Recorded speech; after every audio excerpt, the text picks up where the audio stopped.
Bismillahirrahmanirrahim. Assalamualaikum warahmatullahi wabarakatuh.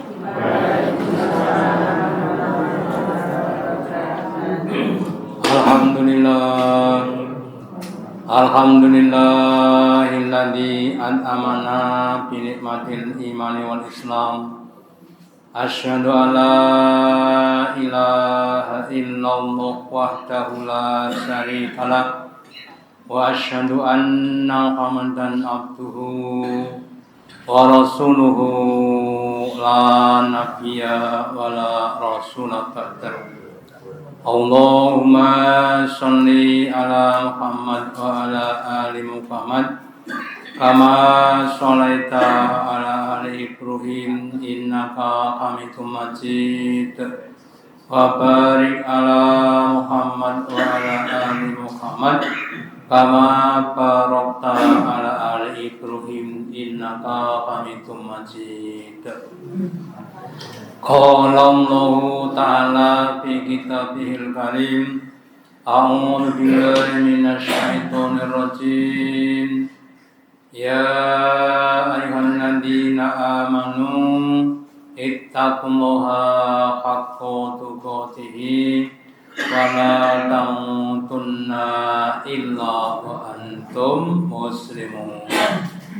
Bapak Ibu hadirin yang dirahmati Allah Ta'ala, yang pertama dan utama, marilah kita selalu meningkatkan kesyukuran kita, keimanan dan ketakwaan kita kepada Allah Ta'ala dan yang telah memberikan pada kita kenikmatan yang banyak.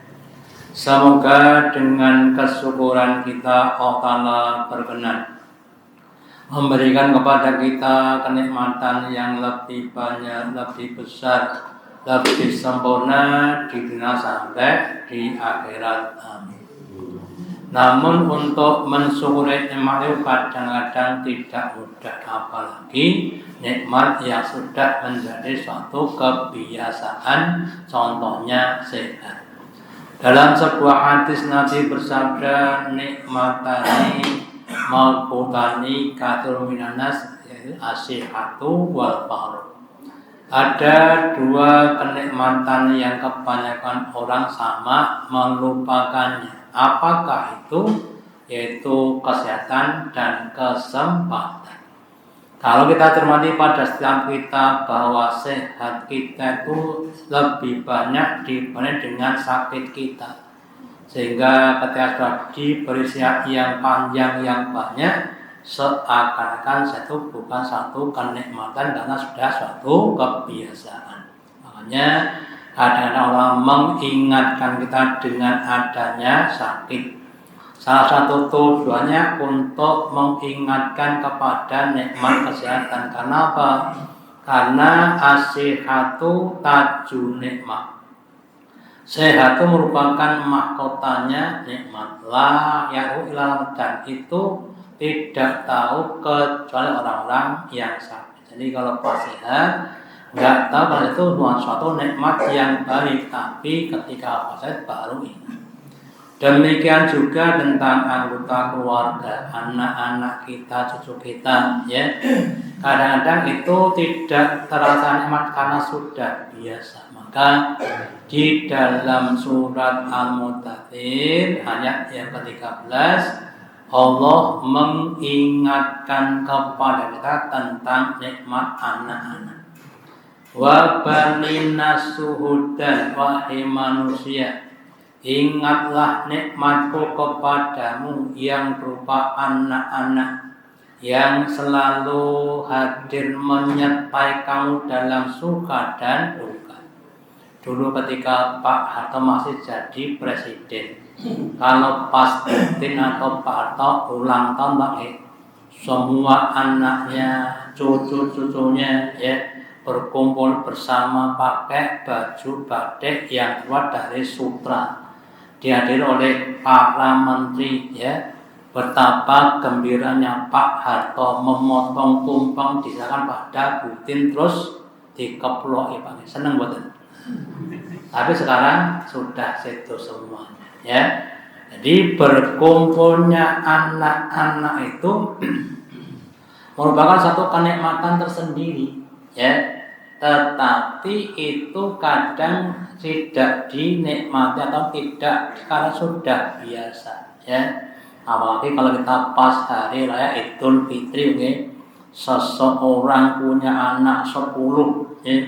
Cucunya 50, pas Idul itu kemudian menumpuk wadah di rumahnya yang besar, makan bersama dan sebagainya, begitu menyenangkan. Kemudian setelah raya itu kemudian balik lagi ke tempat semula, sepi lagi, ya. Makanya lagi Allah mengingatkan nikmat-nikmat berkumpul dengan anak cucu kita, suatu kenikmatan yang perlu untuk disyukuri, ya. Maka kemudian ini ada seorang yang kafir namanya Walid bin Mughirah. Dia itu seorang yang diberi harta kekayaan yang sangat-sangat banyak, anaknya juga banyak. Tapi karena dia kaya, kemudian anak di rumahnya dia dibiayai dengan biaya dari bapaknya. Setiap pagi, siang, sore makan bersama, berkumpul, sangat-sangat menyenangkan. Tetapi dibalas dengan kekayaan kepada Allah, namanya orang yang tidak bisa bersyukur atau orang yang kufur kepada nikmatnya Allah. Lah kita jangan sampai begitu. Anak kita itu adalah nikmat yang kalau kepada kita harus kita syukuri dengan cara apa? Dengan cara kita bimbing, kita didik, kita arahkan, kita teladani, supaya menjadi aset kita di hadapan Allah, menjadi anak-anak yang soleh dan solehah dan lain sebagainya. Maka kemudian ada beberapa ayat dan hadis yang berkenaan untuk mengingatkan pada kita semuanya. Yang pertama, bahwa anak itu sebagian dari perhiasan dunia ini. Apalagi kalau pas baru anak satu, umurnya 2 tahun, 3 tahun lagi nyeneng gitu. Kalau udah umurnya 10 tahun terus mangkel gitu, ya. Maka di dalam surat Al-Kahfi surat yang ke-18 ayat yang ke-46 Allah berfirman, wahai manusia, al-malu wal banuna zinatul hayatud dunya. Yang namanya harta benda dan anak-anak itu sebagai perhiasan kehidupan dunia. Hartanya banyak, anaknya banyak, ya. Kemudian anaknya juga pintar-pintar, ya. Ada seorang ibu itu punya anak 9, yang 8 jadi dokter, yang 1 jadi insinyur, Pak. Nah, betapa bangganya itu zinatul hayatid dunia, ya. Membanggakan pada bapak ibunya. Tetapi wal baqiyatus sholihah, senikmat-nikmatnya nikmat dunia, entah itu harta benda atau anak, kalau dibandingkan dengan wal baqiyatus sholihah, amal-amal soleh yang bakok, yang langgeng, yang dapat kita pertahankan sampai di hadapan Allah, itu khairun inda rabbika, itu lebih baik di sisi Allah, taban akan pahalanya. Mempunyai amal yang pokok dari amal kita, solat kita, ya, baca Quran kita, puasa kita, taklim kita, yang kita rekso, kita jaga sampai dia itu akan mendatangkan thawab pahala yang sangat-sangat banyak. Contohnya saja sekedar sholat hajat 2 rakaat itu sudah lebih baik dibanding dengan dunia dan seisinya, apalagi sholat yang lainnya, ya. Dan akan lebih baik akan harapannya. Kalau anak itu masih ada 2 kemungkinan, ya. Kalau anak soleh akan mendatangkan kebaikan, tapi kalau anaknya tidak soleh akan mendatangkan dosa-dosa. Tetapi al-baqiyah solehah itu pasti mendatangkan suatu kebaikan. Sholat kita akan mendatangkan kebaikan utamanya untuk membela kita, ya. di hadapan Allah akan dibela oleh amal-amal kita. Makanya mari kita usahakan zina dunia itu harus diikuti dengan al-baqiyatus sholihah.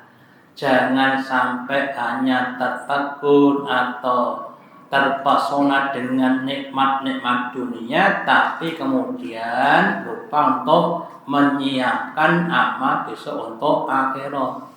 Dunianya monggo, mempunyai rumah yang besar, anak yang banyak, dididik dengan baik dan benar, rumahnya yang untuk berbagai macam kebaikan dan sebagainya, maka rumahnya, anaknya akan menjadi pasar untuk kenikmatan besok di akhirat. Demikian juga di surat Al-Imran, surat yang ketiga, ayat yang ke-14, Allah juga mengingatkan kita, wahai sekalian manusia, zuyyina linnasi dihias-hias satu hubbus syahwat. Cinta kepada syahwat. Syahwat itu apa? Syahwat itu adalah kesenangan yang berlebih-lebihan, saking cintanya, saking senangnya.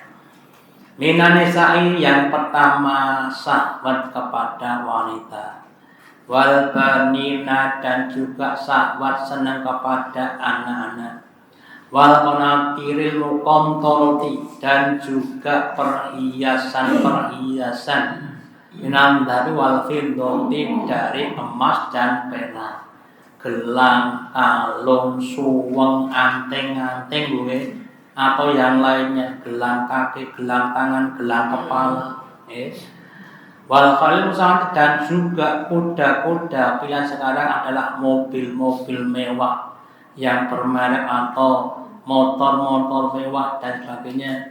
Wal an'ami dan ternak-ternak, mempunyai ternak kambing, ternak sapi, ternak bebek dan sebagainya. Wal harti dan juga kebun-kebun atau tanaman-tanaman, punya kebun kelapa, punya macam-macam. Dzalika matal hadits dunia, semuanya itu merupakan kenikmatan penghidupan di dunia. Ya, kalau sudah meninggal ya sudah selesai semuanya. Ya, hartanya, anaknya, istrinya, semuanya ditinggalkan, nggak ada yang dibawa ke dalam alam kubur. Wallahin tahu husnul ma'ab, dan Allah itu di sisinya di surga itu ada husnul ma'ab, sebaik-baik tempat kembali. Kenikmatan surga sebaik tempat kembali bagi setiap manusia. Kenapa? Karena isinya berbagai macam kenikmatan. Jadi kita sekali Bapak Ibu jangan sampai hanya terpesona dengan nikmat-nikmat dunia, melupakan nikmat akhirat. Nikmat dunia itu harus kita gunakan semaksimal mungkin untuk menciptakan amal-amal soleh yang nanti akan menjadi bekal kita di akhirat. Maka dalam sebuah hadis Nabi juga bersabda, al-aktharuna hum al-aqiluna illa hakada wakata, yang artinya orang-orang yang kaya di dunia, ya, yang hartanya melimpah ruah, sampai utang-utang, itu akan menjadi al-aqiluna, orang yang miskin di akhirat, illa hakada wa hakada, kecuali ketika kaya dulu digunakan untuk berbagai macam amal kebaikan, untuk membangun masjid seperti Pak Trimo, gitu, atau untuk memberikan anak yatim, ya, atau untuk yang lainnya.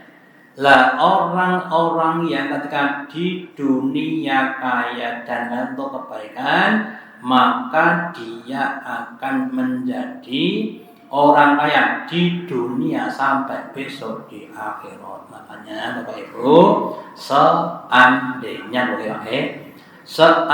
kita diberi kekayaan, kita gunakan untuk kebaikan.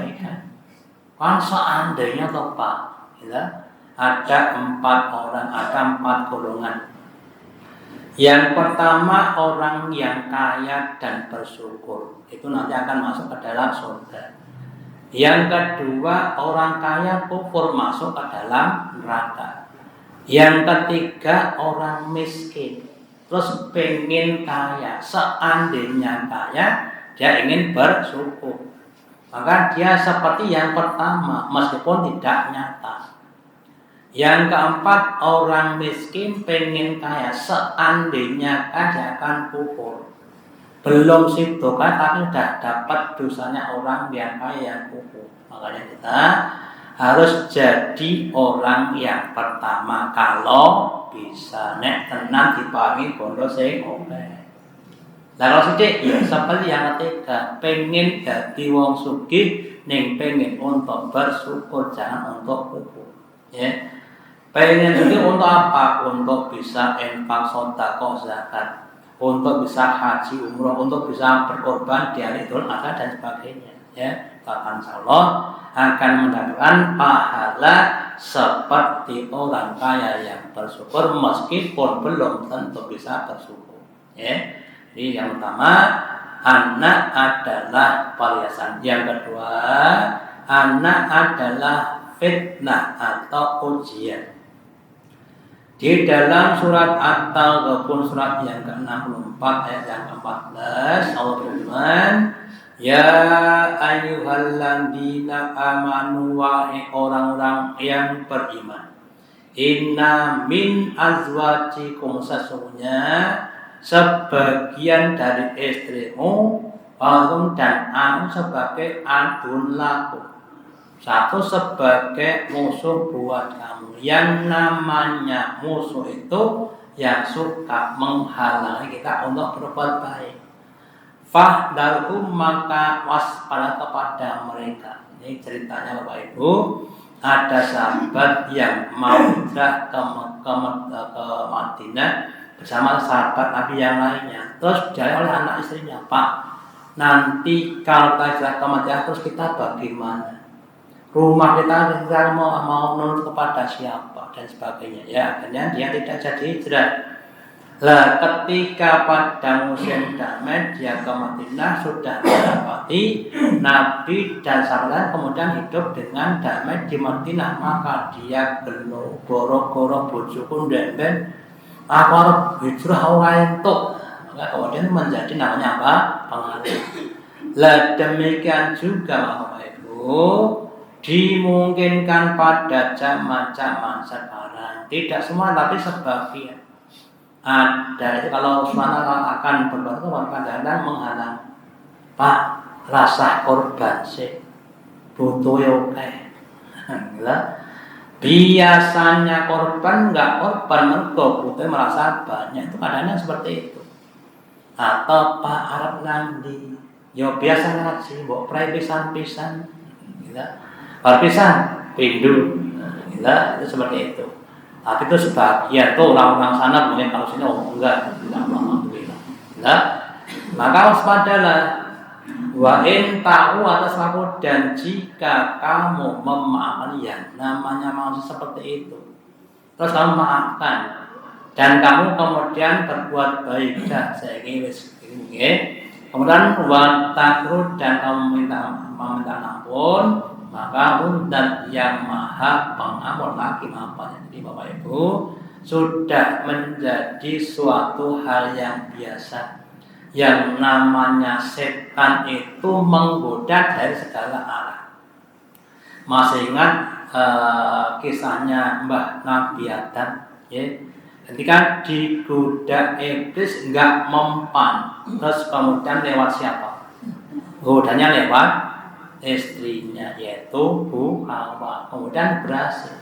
Ya, Ibrahim juga begitu. Ketika Ibrahim mendapat perintah untuk menyembelih anaknya, iblis datang kepada Ibrahim menggoda, jangan kau bunuh anak kau, nanti mati dia. Ya, kemudian dia tidak mempan, terus datang pada Hajar, istrinya Ibrahim, ibunya Ismail juga begitu. Tapi Hajar tegar, itu perintahnya Allah terus dilaksanakan. Ya, jadi itu contoh-contoh istri yang menjadi fitnah dan yang tidak menjadi fitnah. Bapak Ibu termasuk kita semuanya, semoga istri kita tidak menjadi musuh atau fitnah kita, tetapi menjadi pendorong kita dalam kebaikan, sehingga nanti kita akan bersama jadi istri suami sampai di akhirat maksudnya bersama-sama. Terus juga di surat Al-Anfal ayat yang ke-28 berfirman, wa'lamu wahai manusia ketahuilah annama amwalukum sesungguhnya harta walaupun dan anak sebagai fitnah dan sebagai fitnah, sebagai ujian. Di dalam ujian itu ada dua kemungkinan. Fil imtikani yukramul ma'u wa yuhanu. Dalam setiap ujian itu ada orang yang dimuliakan, tapi ada yang dihinakan. Lah siapa yang dimuliakan? Orang-orang yang berhasil, yang lulus akan dimuliakan dengan adanya ujian. Lah siapa yang dihinakan? Orang-orang yang gagal, yang tidak lulus. Ya. Lah bagaimana ceritanya? Hak berarti adalah semakin dekat kepada Allah. Jadi kalau kita punya anak, ya, kemudian anak kita didik seperti Nabi Ibrahim, dididik kemudian menjadi anak-anak yang soleh, maka itu akan namanya orang-orang yang berhasil. Terus kemudian kalau kita diberi anak yang tidak soleh, bagaimana? Kita sabar seperti Nabi Nuh, ya. Meskipun diberi anak yang tidak baik, tapi Nuh itu kemudian tetap mengingatkan kepada anaknya sampai titik darah penghabisan, sampai dia tenggelam. Ya, namanya juga berhasil. Lah yang tidak berhasil kalau mau saja kita tidak mau mendidik, membimbing kepada anak-anak kita. Anak-anak itu seharusnya adalah sebagai amanah dari Allah. Makanya Bapak Ibu, kewajiban kita bapak ibu terhadap anak ada 3. Yang pertama, kewajiban bapak ibu adalah memberi nama yang baik. Karena nama itu adalah sebagian dari doa. Yang kedua, mendidik, membimbing, memberikan keteladanan supaya menjadi orang-orang yang baik. Yang ketiga, nama golekne bojone empon waktu itu kewajibannya orang tua kepada anak-anaknya. Nah, kita semuanya Bapak untuk melakukan itu.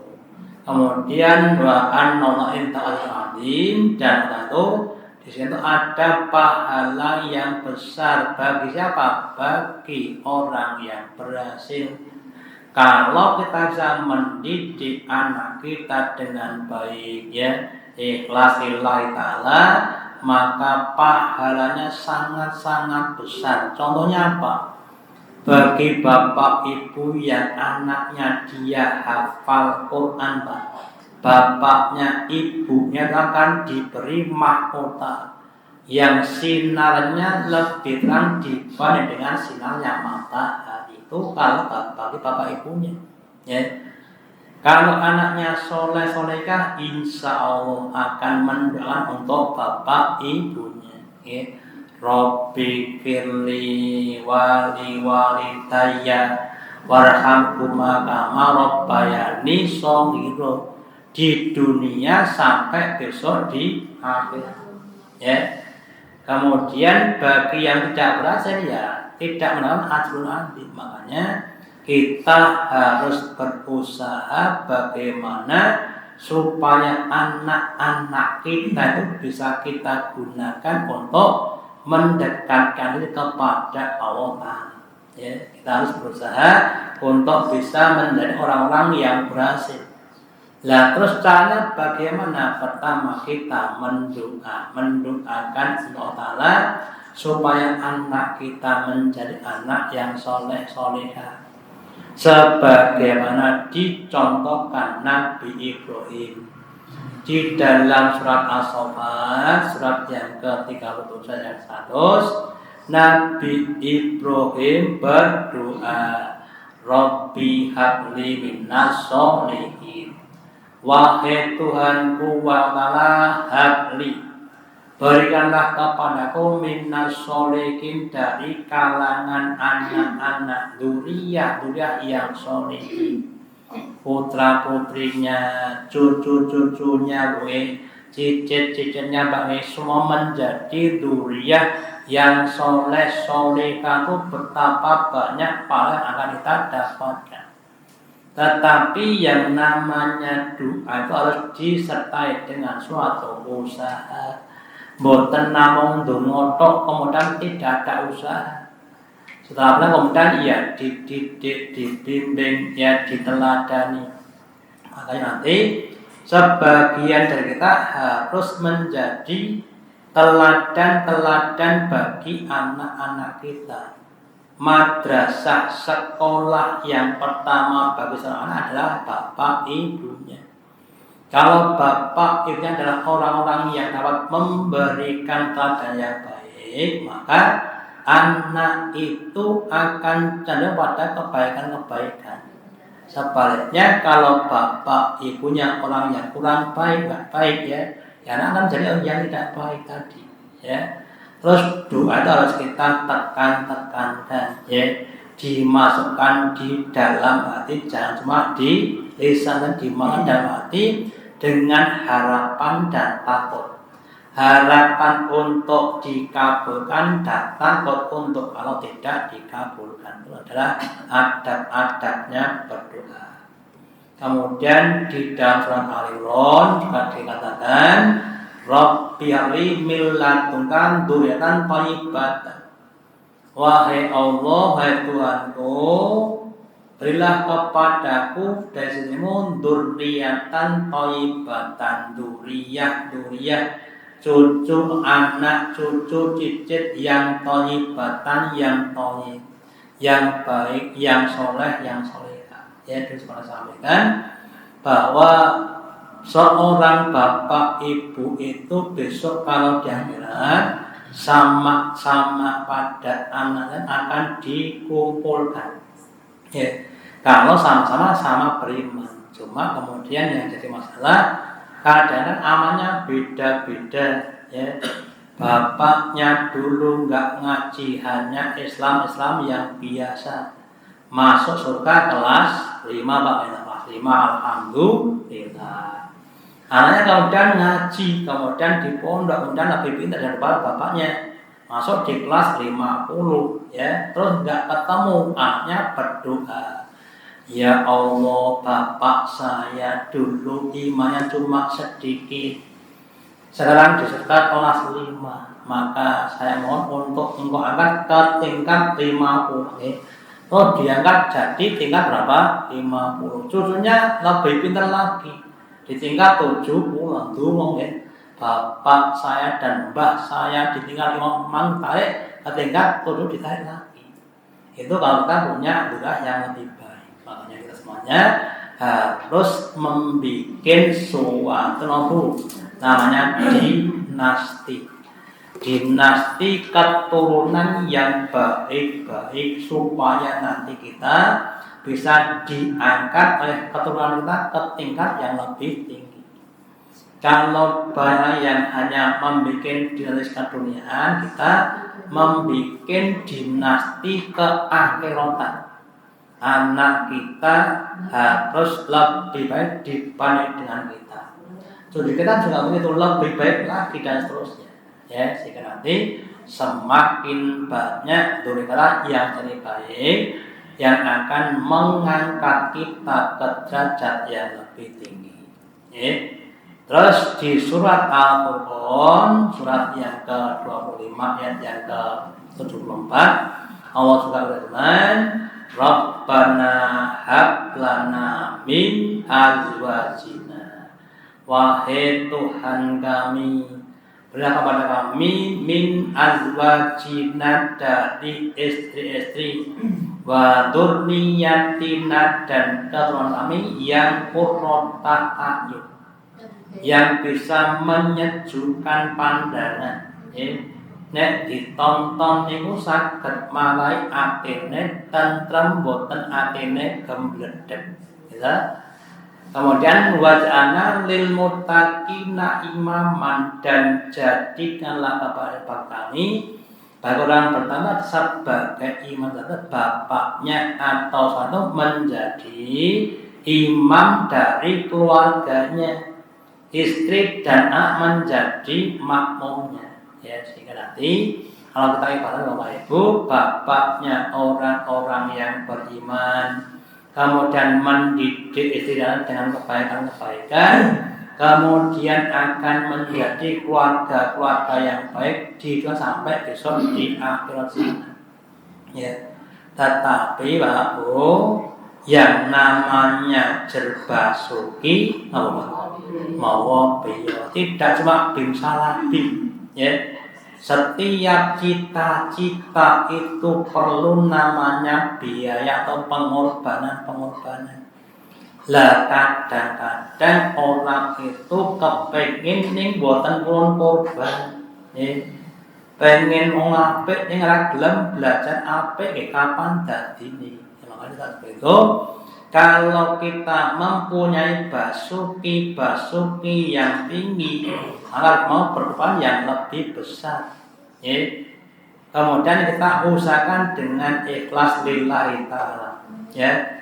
Kalau kita ikhlas, insya Allah yang akan memberikan pada kita bantuan, petunjuknya, kekuatan sebagainya. Kita dikuatkan Allah Ta'ala kalau kita ikhlas. Kalau nggak ikhlas, ya tidak diberi kekuatan, akan timbul namanya kejenuhan, ketidaksabaran.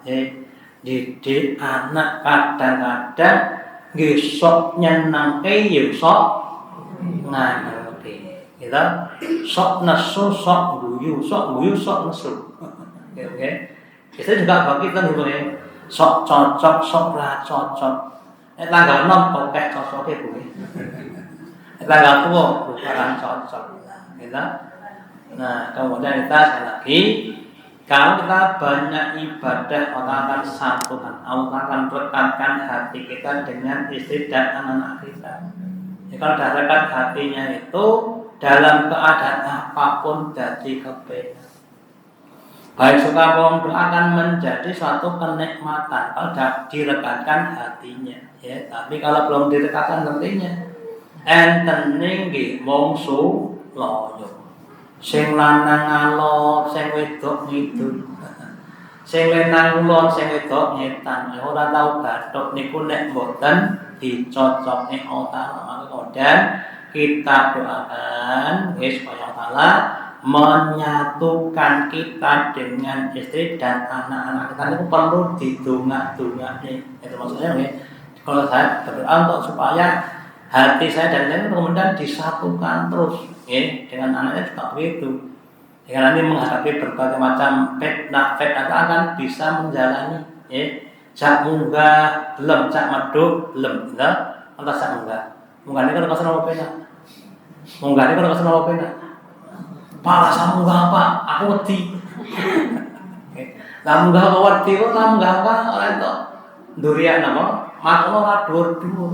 Munggahnya aja dur-dur. Nggih, makanya memang yang nanya itu kan sok munggah, sok meduk, sok datar. Nah, macet terus tekan ngisor nanti. Ya.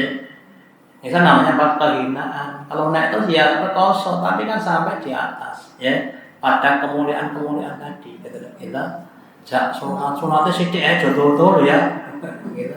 Ngapun. Memang anak seperti itu, tapi kita edukasi. Jadi dengan kita seperti itu, kemudian anak akan menjadi semakin lebih baik. Ya. Kemudian hadis masyhur yang sering kita sampaikan bahwa kalau kita punya anak yang soleh itu sebagian dari penerus sumber pahala ketika kita sudah mati. Nabi bersabda, "Idza matal insan." Ketika orang itu mati maka ingqata anhu amalu. Amalnya sudah terputus. Nek empun situ mboten saged ngaji, mboten saged poso niku wis mati kok kon poso, nggih. Ila min salatin, kecuali dari 3 perkara, sedekatin jariyatin, sedekah yang jariyah yang masih bisa mengalirkan pahala itu sedekah barang-barang yang masih bisa dimanfaatkan oleh orang lain. Au ilmin yuntafa'u bi atau ilmu yang bermanfaat. Kita punya ilmu terus disampaikan. Tidak hanya ilmu agama, ya ilmu apapun yang penting bermanfaat. Carane masak nggih ngangge godhong pohon ning rasanya ayam goreng. Ini Pak Pripun carane nggih. Kemudian dipelajari sampaikan. Namanya ilmu yang bermanfaat. Ya. Yang ketiga awalatin sholihin ya'ulahu, atau yang ketiga anak soleh yang mau mendoakan bapak ibunya. Bapaknya, ibunya sudah seto, tapi anaknya masih mendoakan pada bapak ibunya. Setiap sholat, setiap baca, berarti kan ini lebih dari 5 kali didoakan bapaknya terus, ya. Ibunya juga begitu. Betapa enaknya bapak ibu yang punya anak yang soleh, yang mendoakan bapaknya ketika sudah berada di alam baka, di alam barzah sana. Tengok nemu pahala dari anaknya, ya.